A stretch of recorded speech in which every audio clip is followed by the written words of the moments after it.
అంటే కాల్చిన వెంటనే మీ నరేంద్ర మోదీకి మీ ప్రధానికి చెప్పుకోండి అనే ఏ ధైర్యంతో అనగలిగారు? ఏ ధైర్యంలో అంటే కాంగ్రెస్ లక్షణం అది. అందుకని నేను కాంగ్రెస్ నూనె తిట్టల.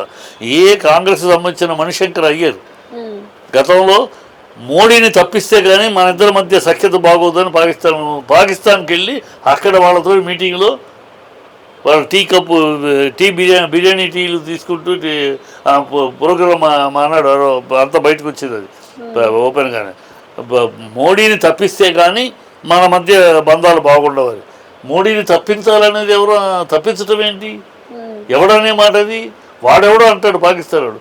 నువ్వు భారతీయుడిగా ఉండి నువ్వు అక్కడ పాకిస్తాన్కి వెళ్ళి వాళ్ళతోటి ఛాయ్ బిర్యానీ తాగుతూ వాళ్ళతోటి మోడీని తప్పించాలన్నమాట. వాడు బుద్ధులు అంతే.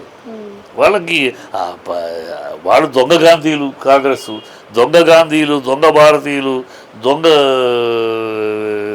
గాంధీలు, వాళ్ళు దొంగ హిందువులు, వాళ్ళు అన్నీ డూప్లిసిటీనే, ఏది ఒరిజినల్ లేదు.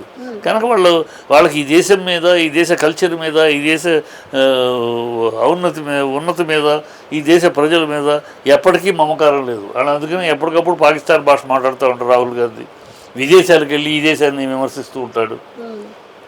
అదంతే, అది కాంగ్రెస్ నైజం అంతే.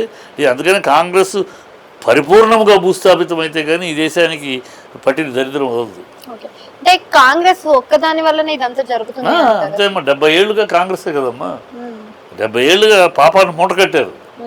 పాకిస్తాన్ ఈ పాకిస్తాన్కి అంత ఎప్పుడోసారి 84లో ఈ 82లో జరిగినప్పుడే అప్పుడే పేర్చం అణచాలి.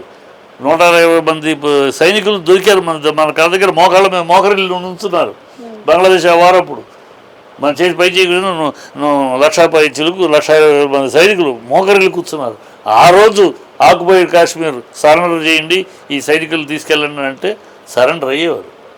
కానీ అప్పుడు కాంగ్రెస్ వదిలేసింది. వదిలేసారు. అసలు ఆక్యుపైడ్ కాశ్మీర్కి రావణ కష్టం అవడానికి కారణం నెహ్రూ వల్లే కదా అది అలా ఇంటర్నేషనల్ దీనికి వెళ్ళిపోయి జరుగుతూ ఉంది. 370 ఆర్టికల్ తీసేసినాక ఇవాళ 370 ఆర్టికల్ ఎవరు? కాంగ్రెస్ వాళ్ళే. అది తీసేసినాక ఇవాళ ఎలక్షన్స్, పిల్లలు, స్కూల్స్, థియేటర్స్ ఓపెన్ అయినాయి బ్రహ్మాండంగా. మళ్ళీ జనస్రవంతిలోకి కాశ్మీర్ కలిసిపోతుంది. కాశ్మీర్ టు కన్యాకుమారి అని మనం అందంగా చెప్పుకునే మాటకి వీలు వస్తుంది. అది ఓర్వలేక, పాకిస్తాన్ అది ఓర్వలేక చేస్తుంటే మనం వాళ్ళకి సహాయపడుతున్నామంటే కొంతమంది, అందరూ కాదు, కొంతమంది ఈ రాజకీయాల కోసం, ఓట్ల బ్యాంక్ కోసం వాళ్ళకి సమర్థింపుగా మాట్లాడుతామంటే ఏమన్నా? అసలు వాళ్ళందరినీ ఉరిదీయద్దు.